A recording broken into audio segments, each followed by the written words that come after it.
Simon the Zealot. Simon Zealot was the 11th apostle and was 28 years old when he was chosen by Simon Peter. He was capable, came from good ancestry, and lived with his family at Capernaum. Simon was an agitator, and he had a bad habit of speaking without thinking. He had been a merchant in Capernaum before turning all of his attention to the Jewish patriotic organization, the Zealots. Simon was tasked with arranging the group's recreation, a duty he fulfilled with spirited excellence. A rebel by nature and a revolutionary by training, Simon once gravitated toward protest, but Jesus steered him toward the path of eternal truth and spiritual ascension. He was a man of intense loyalties with warm personal friendships, and he deeply loved Jesus. The one thing that Simon admired most about Jesus was his composure. He was always calm, poised, and sure that he was right. Simon's strength was his ability to inspire people. When the apostles found someone that was unsure about entering the kingdom, they would send for Simon, and it usually only took them about 15 minutes to help the person see their salvation through faith in God. Simon's biggest weakness was that he was material-minded. Even though Jesus had many talks with him over the years, Simon could not make the transition from being a worldly-based Jewish nationalist to a more spiritual view that included others in the kingdom.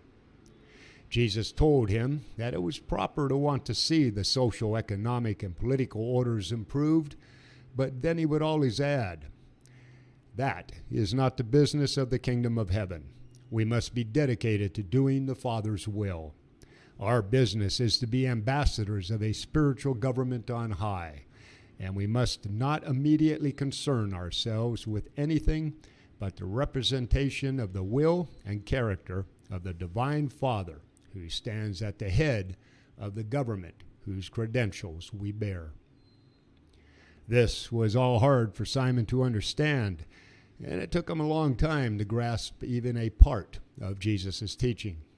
Still, Jesus was always patient with him.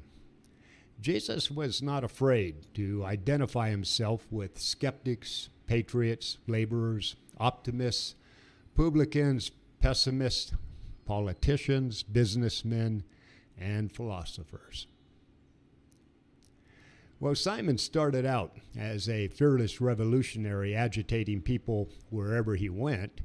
He eventually calmed down and became a powerful and effective preacher of peace on earth and goodwill among humanity.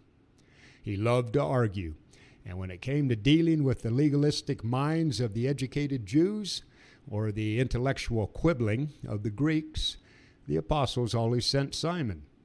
When persecution scattered the apostles from Jerusalem, Simon, heart-stricken, retreated into temporary seclusion. He had given up his patriotic mission to follow Jesus, and then, after everything, he thought he had lost it all.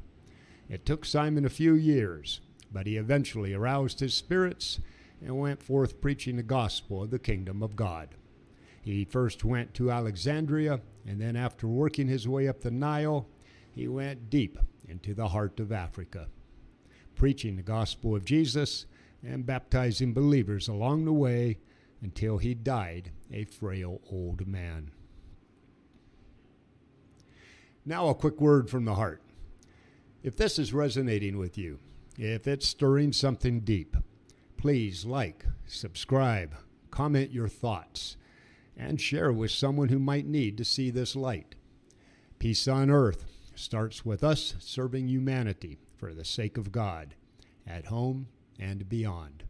Your simple actions help spread the Master's truth. Thank you.